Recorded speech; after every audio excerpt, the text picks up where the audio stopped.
Hi viewers, welcome to our channel. ప్రస్తుతం మనతో పాటు సీనియర్ జర్నలిస్ట్ దాము బాలా సార్ వారితో మాట్లాడదాం.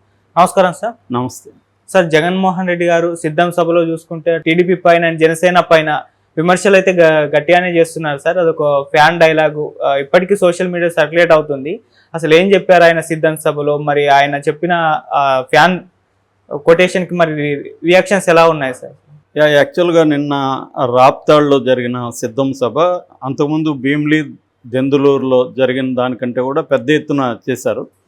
దాదాపు 1 మిలియన్ అని చెప్తున్నారు, 10 లక్షల మంది వచ్చారని చెప్తున్నారు.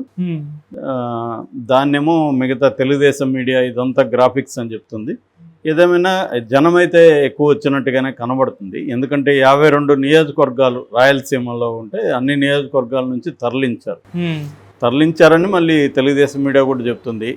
బస్సుల్ని, ప్రైవేట్ బస్సులను పెట్టారు. తర్వాత ఆర్టీసీ పెద్ద ఎత్తున ఆర్టీసీ దాదాపు 10 కోట్లు అయింది బస్సులకే అని చెప్తున్నారు. అందులో 7 కోట్ల వరకు ఆర్టీసీకి చెల్లించింది, మిగతా 3 కోట్లు ఆర్టీసీ తీసుకోలేదని కూడా తెలుగుదేశం మీడియా రాస్తుంది.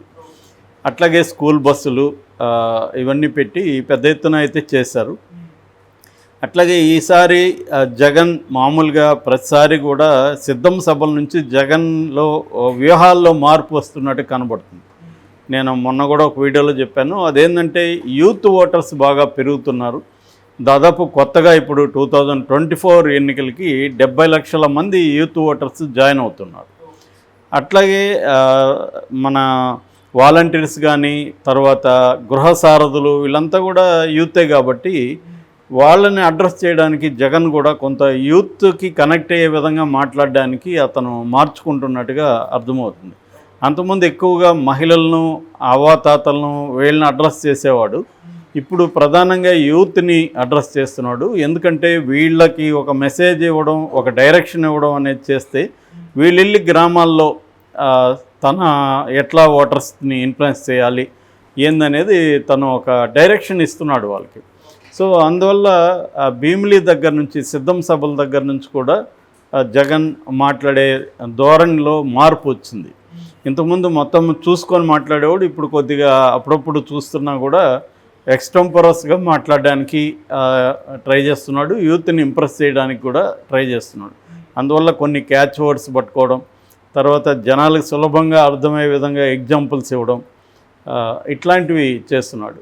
సో ఇప్పుడు ఈ సభలో కొత్తగా ఆయన చేసింది వచ్చి ఫ్యాన్ ఇంట్లో ఉండాలి, సైకిల్ బయట ఉండాలి, తాగేసిన గ్లాసు సింక్లో ఉండాలి, ఈ 3 ఇచ్చాడు. అంటే ముగ్గురు ప్రధానంగా కాంగ్రెస్ను అతను పరిగణలోకి తీసుకున్నట్టుగా కూడా కనబడలేదు. ఎందుకంటే చెయ్యి ఎక్కడ ఉండాలో చెప్పలేదు. సో కాబట్టి కాంగ్రెస్ని అతను పక్కన పెట్టాడు. రెండోది షర్మిల దానికి ఇదిగా ఉంది కాబట్టి ఆమె మీద మాట్లాడకూడదు అనుకున్నట్టుగా ఉన్నాడు. సో అందుకని కంప్లీట్గా కాంగ్రెస్ని అవాయిడ్ చేశాడు. అట్లాగే బీజేపీని కూడా అవాయిడ్ చేశాడు కంప్లీట్గా. ఎందుకంటే నిజానికి కూడా ఆ 2 పెద్ద ఇన్ఫ్లుయెన్షియల్ పార్టీస్ ఏం కాదు. తను ప్రధానంగా వీటి మీదే ఫోకస్ చేస్తున్నాడు. ఎందుకంటే ఒకవేళ కాంగ్రెస్ని చేస్తే బీజేపీని కూడా చేయాలి కాబట్టి కాంగ్రెస్ని కూడా అవాయిడ్ చేసినట్టుగా కనబడుతుంది మనకి. అది కూడా ఒక స్ట్రాటజీగా మనం అర్థం చేసుకోవచ్చు. అంటే నేషనల్ పార్టీస్ని రెండింటిని పక్కన పెట్టి ఓన్లీ తెలుగుదేశం, జనసేనని మాత్రమే ఫోకస్ చేయడం అనేది కనిపిస్తుంది. రెండోది అతనికి రియల్ థ్రెట్ కూడా ఈ 2 పార్టీల కూటమి నుంచే రియల్ థ్రెట్ కూడా జగన్కు ఉంది. సో ఈ కాంటెక్స్ట్లో అతను మొత్తంగా సభని చూస్తున్నప్పుడు ప్రతి సభలో కూడా అతను 2 థీమ్స్ ఉంటాయి అతను బేసిక్గా. ఒకటి, తానా ప్రభుత్వం వచ్చిన తర్వాత ఈ 5 ఏళ్లలో తాను ఏమేమి చేశాడు చెబుతాడు. అట్లాగే చంద్రబాబు, పవన్ కళ్యాణ్ వాళ్ళ గురించి నెగిటివ్గా మాట్లాడతాడు. వాళ్ళు ఏమేమి చేయలేదు, వాళ్ళు ఎలాంటి దొంగ హామీలు తీసుకొని వస్తున్నారు అనేది చెబుతాడు. ఈ 2 థీమ్స్ ప్రతి సభలో కూడా జగన్ ఫాలో అవుతాడు. ఇందులో కూడా అదే ఫాలో అయ్యాడు. ఇందులో కూడా ఈ 5 ఏళ్లలో నేను 57 నెలలు అన్నాడు. 57 నెలల్లో నేను 2,13,000 మందికి ఉద్యోగాలు ఇచ్చాను. తర్వాత 35 లక్షల మందికి ఇంటి స్థలాలు ఇచ్చాను. 99% మేనిఫెస్టో మనం అమలు చేశాము. సో 55 రోజులు ఎన్నికలు వస్తున్నాయి. ఈ 55 రోజుల ఎన్నికల్లో ప్రతి ఇంటికి నేను మేలు చేశాను. సో నెక్స్ట్ మళ్ళీ మన ప్రభుత్వం వస్తే ఇంకా మరిన్ని నేను చేస్తానని చెప్పాడు. యాక్చువల్గా రాప్తాడ్ సభలో మేనిఫెస్టో కూడా అనౌన్స్ చేస్తాడని వైసీపీ సోషల్ మీడియాలో కూడా వచ్చింది. ఏమేమి ఇవ్వబోతున్నాడని, రైతు రుణమాఫీ అని, బస్సులు ఫ్రీ అని, ఆర్టీసీ బస్సులు ఇవన్నీ కూడా వచ్చాయి. కానీ అవేవి ఆయన చేయలేదు. మేబీ ఇంకా టైం తీసుకుంటున్నట్టుగా అర్థం చేసుకోవచ్చు. ఎందుకంటే ఇది చివరి సిద్ధం సభ అయితే కాదు, ఇంకా సభలు జరగబోతున్నారు. దాని తర్వాత ఇవన్నీ అయిపోయినాక, క్యాండిడేట్స్ అనౌన్స్మెంట్ అయిపోయినాక తను కూడా డైరెక్ట్గా జనంలోకి వెళ్తున్నాడు అని చెప్తున్నారు. సో ఒక రకం ఏంటంటే ఇది ప్రిపరేటరీ సభలుగా చెప్పుకోవచ్చు. అంటే వాలంటీర్స్ని, కార్యకర్తలను, గృహసారథుల్ని, వైసీపీ శ్రేణుల్ని ప్రిపేర్ చేయడం. అందుకనే సిద్ధం అనేది కూడా పేరు పెట్టాడు. సిద్ధం అంటేనే సిద్ధం చేయడం. తను సిద్ధంగా ఉన్నాడు, మీరు కూడా సిద్ధం కండి అనేది చెప్పడం. సో ఆ కాంటెక్స్ట్లో తన పరిపాలనలో ఏమేమి జరిగింది చెప్పాడు. దాని తర్వాత చంద్రబాబు నాయుడు 95లో, 99లో, 2014లో 3 సందర్భాల్లో ఆయన సీఎంగా ఉన్నప్పుడు కనీసం 10% మేనిఫెస్టో హామీలను కూడా అమలు చేయలేదు. చివరికి మేనిఫెస్టోనే వాళ్ళ సైట్ నుంచి కూడా మాయం చేసేసారు. సో 10% కూడా చేయలేదు. చంద్రబాబు పేరు చెప్తే ఒక పథకం కూడా ఎవరికి గుర్తురాదు. అదే వైఎస్ఆర్ చెప్తే చాలా పథకాలు గుర్తొస్తాయి. మన ప్రభుత్వంలో కూడా అనేక పథకాలు పెట్టాము అనేది కంపారేటివ్గా ఆయన చెప్పాడు. సో దాని తర్వాత దొంగ హామీలు తీసుకొని వస్తాడు. ఒక పులి ఎలాగైతే ఒక బ్రాహ్మణుడికి కడియమిస్తానని లోపలికి తీసుకొని తినేసిందో, అలాగే చంద్రబాబు కూడా ఒక దొంగ హామీలు తీసుకొని వస్తాడు. డబ్బులు కట్టలోనోడే 10 రూపాయలు వడ్డీ ఇస్తానంటాడు. కాబట్టి మీరు అవి నమ్మకండి అనేది. ఎందుకంటే చంద్రబాబు సూపర్ 6 ప్రకటించాడు కాబట్టి ఆ సూపర్ 6ని జనం నమ్మకుండా ఉండాలనేది జగన్ ఒక అప్పీల్ చేస్తున్నాడు. అంటే ఎక్కడే మళ్ళీ హామీలకి పడిపోతారేమో అనేది ఒక భయం ఉన్నట్టుగా కనబడుతుంది. ఎందుకంటే 2004లో కూడా చంద్రబాబు హామీలు పనిచేసాయి. జగన్ అప్పుడు గట్టిగా దానికి తగినట్టుగా హామీలు వేయలేకపోయాడు. సో అప్పుడు నేర మార్జిన్తో ఓడిపోయాడు. అందుకని ఇప్పుడు కూడా కొంత భయం కనబడుతుంది జగన్లో. అంటే వీళ్ళు మనం చేసింది కాకుండా చేస్తానని అతను హామీలు ఇస్తే దానివైపు ఏమైనా వెళ్తారా? ఎందుకంటే ఇప్పుడు కర్ణాటకలో 6 గ్యారంటీలు కావచ్చు, తెలంగాణలో 6 గ్యారంటీలు కావచ్చు, కాంగ్రెస్ది పనిచేసింది. అంటే అదేమన్నా జరగచ్చు. ఎందుకంటే జగన్ బలం అంతా ప్రధానంగా ఈ పథకాలు వాటి అమలు.